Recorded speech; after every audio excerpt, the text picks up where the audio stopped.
Welcome to the Butterfly Effect. I'm Chris Horner. Today is stage 7 of Paris-Nice. It's going to be another showdown mountain summit finish, 15 kilometers long at just over 7%. And we're down in the south of France, starting off in Nice.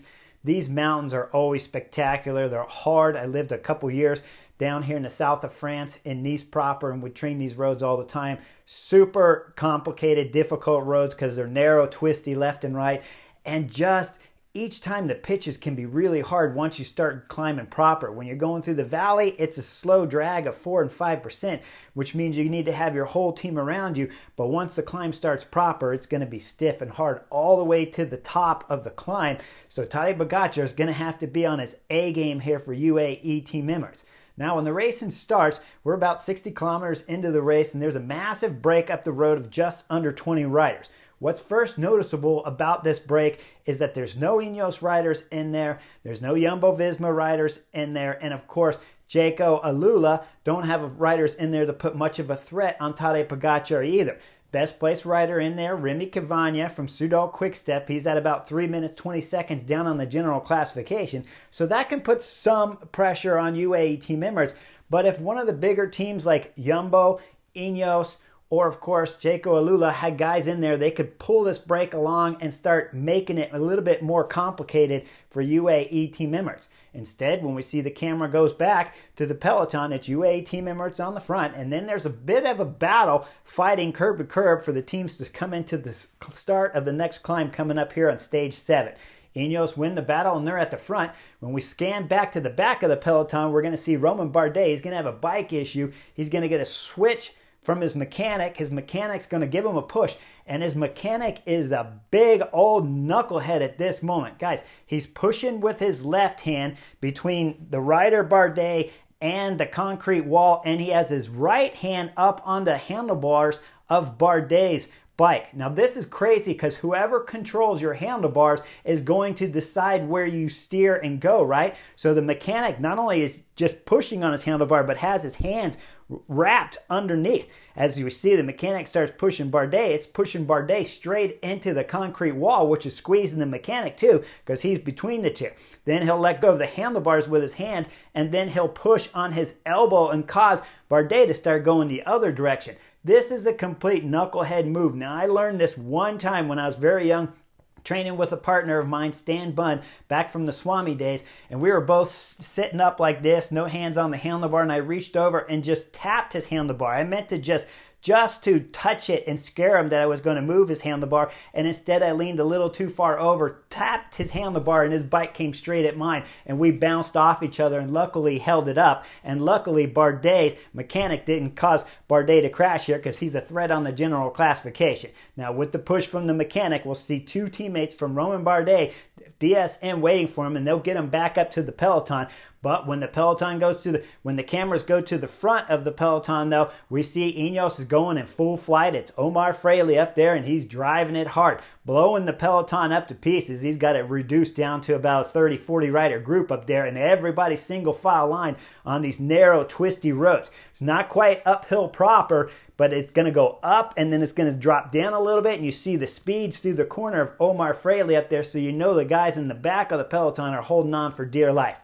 Now up front in that massive size break, we saw Astana with two riders, Omar and De La Cruz, lighting it up on this part of the climb here, but they had a little bit of company. That whole group will come back together more or less intact, and it'll take to about 30 kilometers to go when we see 5 riders out of that front group of just under 20 that'll break off. Astana will get Romo in there, Bora Hansgrohe, Niels Paulette, Lotto have Pascal Ankhorn in there, who's been aggressive throughout this year's Paris-Nice. And then we have Jeremy Cabot from Total Energies and Kobe Goosens from Intermarché, who's already won a couple times this year when we're talking about down in Spain. So this group of 5 is drilling it on the front. They got a little bit of a gap on the group behind that's still chasing those guys, but it looks like they're going to hold them off to start the final climb here with 15 kilometers to go. Now, Ineos are pulling on the front back in the peloton, and they're going to start getting some help from Jumbo-Visma because Nathan Van Hooydunk's going to get on the front, and he's going to start driving it hard. That means they're trying to really put pressure on Tadej Pogačar's UAE team members. I don't like any of these tactics. Now, if I started this stage and I'm talking about I'm riding for Ineos, I'm riding for Jumbo-Visma, or even Yates' Jayco Alula, I would have guys in that front break so that you can put some pressure and hopefully have someone up there that's a GC threat like Remy Cavagna at 320 trying to drive it hard, so UAE team members have to stay on the front the whole time because you want to isolate. It's easy to see at this moment, though, what the tactic's going to be for the big teams now that Ineos is pulling 100% on the front and Jumbo-Visma is putting Nathan Van Hooijdonk in that front group, and they only have 3 left in this front leaders here. So with Nathan Van Hooijdonk driving hard, he'll pull all the way until we get into the climb proper with about 15.5 kilometers to go when this climb starts. And then we're going to see Tobias Foss get on the front. Now up front in that group of 5 that started the last climb, it's 2 riders that break away, and it's Romo and Kobe Goossens up front. They're leaving the other 3 behind. Niels Paulette suffering, and when we go back to the peloton, Tobias Foss is catching guys from the break, left, right, and center. He is blowing by all the guys in the original break up there as he's flying on the pedals. We start looking at UAE Team Emirates are coming off the back. Mikkel Berg's going off early in the climb with about 13, 14 kilometers. Shortly after that, it's Novak coming off the back. And then once we get a kilometer later, it's Felix Großschartner up there that's coming off the back. And he was the last UAE Team Emirates rider for Tadej Pogačar. That means the 2-time Tour de France champion is isolated up here, and we're talking about 13.5 kilometers to go. Now, if I'm the directors of the team right now, especially Jumbo-Visma, the group size is still dangerous because it's a big group up there. So we'll call it about 20 guys. Some of the guys are coming back from the break, and some are the GC favorites. What I want to do right now, if I'm Jumbo-Visma at this moment here at stage 7 with 13 kilometers to go, I want to stop. I want to shut the gas off. I want to pull Tobias Foss off the front. I want total chaos. We know there's a big number of top 10 favorites here at Paris-Nice in this group. What you need now is Pogačar to be on the front of the peloton. You don't need Tobias Foss on the front anymore. Sure, there's 2 riders still up the road, but they're not a threat on the general classification, and they might even be able to help out if somebody was to bridge up. So you want total chaos, just like in stage 11 of last year's Tour de France when they went over the Galibier and everything comes back together over the top, and then there's just attacks all the way down the Galibier, and Pogačar's isolated, having to cover all the threats. That's what you want going up this climb. You don't want to pull the best climber in the world and the best climber here at Paris-Nice all the way up to the finish. You want total chaos. Instead, Foss is still on the front. He's driving like crazy. And like I said, he's pulling more guys from the original break back. Now, as we start getting under 9 kilometers to go, there's only 1 rider left at the front. It's Kobe Goossens. He'll get pulled back shortly after as Foss is driving on the front. He keeps drilling it on the front. We start seeing more of the favorites going out the back because now it's Danny Martinez, Ineos, that's coming out the back. Remember, they're riding full gas throughout this stage already, and now Ineos are losing one of their GC favorites. And again, if Foss would get off the front, these GC favorites wouldn't be coming out the back. They could possibly be putting pressure by attacking and going up the road, and then Tadej Pogačar could be on the front, but instead it's Tobias Foss on the front. He's going to drive all the way into about 6 kilometers to go. This is when we're going to see Chris Harper from Jayco Alula. He's going to throw in a first attack. That's going to be it for Tobias Foss on the front as he's going to pull off hard right. And then guess what happens? Jonas covers the move. Jonas, don't be a knucklehead at this moment. This is not your move to cover. What you want to do is, again, chop the throttle, bring the gas down, have some of the GC favorites in the top 10 who are a threat to Tadej Pogačar start attacking and going up the road and make Tadej Pogačar cover these moves. Instead, Jonas Vingegaard goes on the front. He is flying, guys. He's got all the GC guys strung out. We'll see him go from the right side of the road into the left hairpin turn as he has to coast, going uphill at the Nice mountain roads, right on the motorcycle's tail end. He comes out flying hard right, does a few more hard pedal strokes on the pedals, and then when he sits down, guess what? It's 5.8 kilometers to go, and Tadej Pogačar throws in a massive attack. He starts getting a gap immediately, but just before that, when he's still on the pedals, let's go back and look at the picture, because you look down there on the right side of the road, there's a crash there. Perry tied up with Sivakov's back wheel. He goes down hard. When we look at the back group, Yates is caught behind the crash. Now Parapente's getting back up fast, but he's not going to get back up to the front group. Yates is going to have some help because guess what? Chris Harper's there. Chris Harper's going to put on another display here to help. Yates out, stay in the competition here on this last Stage 7 Mountain Summit finish here at Paris-Nice. Now up front, Tadej Pogačar's got a gap. He's throwing down. Guess who's chasing him? Jonas is back on the front chasing full gas. Jonas, you got some company there with you. Make the other guys do a little bit of work on his wheels. David Gaudu, the FDJ rider, just behind him. Matteo Jorgensen's there. Bardet's latched on. Remember, Bardet's mechanic almost crashed him earlier in the stage. Now he's going in with a shot at winning here at Stage 7, just off the back. Sivakov, who had tapped the front wheel there of Parapente causing that crash, he's still gapped off and can't close that gap because he hesitated with that crash behind. Now we see it's Jonas Vingegaard accelerate one more time, and two riders get popped off. Matteo Jorgensen, the American from Movistar, is having a brilliant Paris-Nice, is coming off the gap because there Bardet can't hold the wheel either. Up front now, Tadej Pogačar starts looking back over his shoulder. He knows there's a little bit of problems because David Gaudu starts pulling with Jonas Vingegaard, last year's Tour de France champion. With two guys up there pulling, we'll see Jonas start to bring back Tadej Pogačar. Now with 3.8 kilometers to go, Gaudu throws in a massive acceleration. We'll see Tadej Pogačar. He's following it. Jonas is struggling just at the back, but he will close back on to put three guys at the front group. David Gaudu doesn't like being at the front at this moment. We see a little bit of swerving from the French rider as he wants off the front. Now he remembers the last summit finish here at Paris-Nice, and he didn't have to ride the front too much after Tadej Pogačar bridged up to him to go all the way to the line. So he's flicking his elbow, swerving left and right, trying to get the GC leader here, Tadej Pogačar, on the front, which he finally does. With Tadej Pogačar on the front, let's go back and look and see who's chasing, because there's a group of 6 back there with Gino Mader, Sivakov, Bardet, Matteo Jorgensen, Yates, and Nielsen Pallas, the American rider from EF Education. He's in there to make 2 Americans in the group of 6 chasing behind. Now we go back up to the front and it starts getting some more action because we're going to see the next big attack at 2.3 kilometers to go when Gaudu throws in another attack as Jonas Vingegaard was looking back over his shoulder.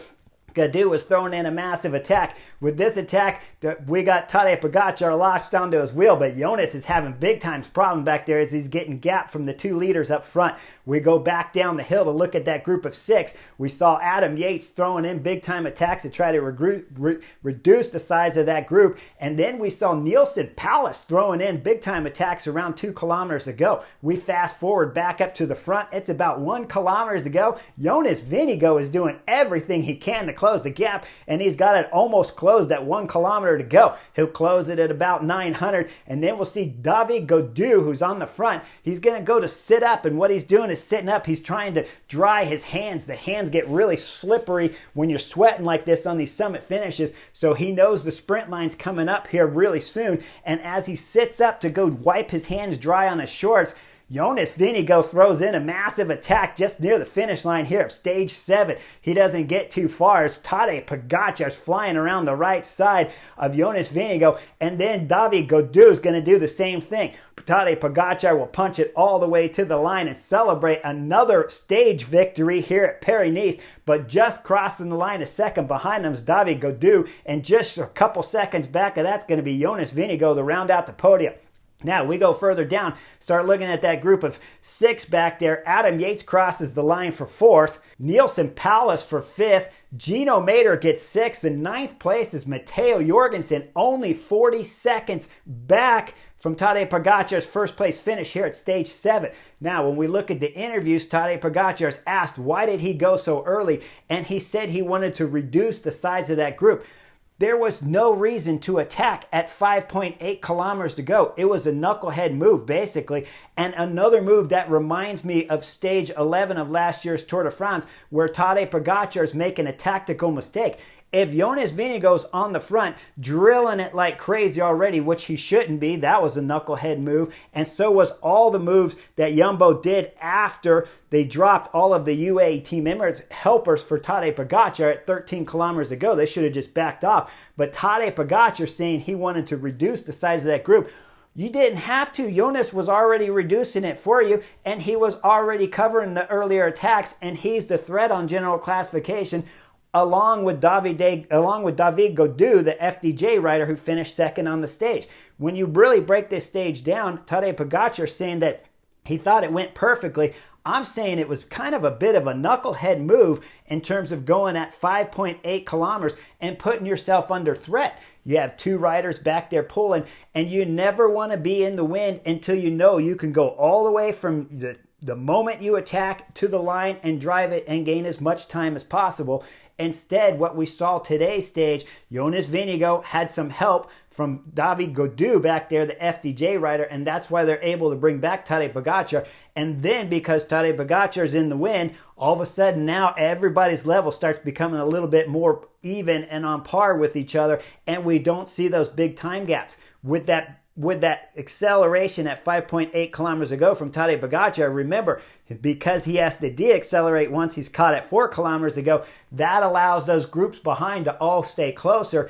And now when you look at today's summit finish, where you have the top 9 finishing within 40 seconds of each other, I got to believe Tadej Pogačar has left some room for tomorrow's final stage here at Paris-Nice up to Col d'Ez for something exciting to happen. And if you remember right, all of his teammates were dropped with 13 kilometers to go. Even Großschartner, who was spectacular on the first summit finish here at Paris-Nice, is dropped like a bomb back there, dropping anchor with just one Tobias Foss on the front. And tomorrow's going to be a difficult and hard stage. And let me remind you, in the interview from Tadej Pogačar, he said this was the hardest race he's done all year for 2023. So we got to wonder how his legs will feel on tomorrow's very explosive, super hard mountainous climb all the way up to Col d'Ez to finish in Nice and finish off this year's Paris-Nice. Should be a spectacular watch tomorrow. I don't like the tactics today. I would have never played it this way. Ineos riding on the front. Didn't quite understand that. Jumbo-Visma riding past 13 kilometers to go once all the UAE team members, domestiques, were dropped. No way. Back the throttle off. Cause chaos, be willing to give up a podium spot in order to win the general classification, but you got to make Tadej Pogačar have to chase something down if you want to beat the Slovenian here on tomorrow's last and final stage of Paris-Nice. Make sure you guys like and subscribe. I'll see you on the next edition real soon.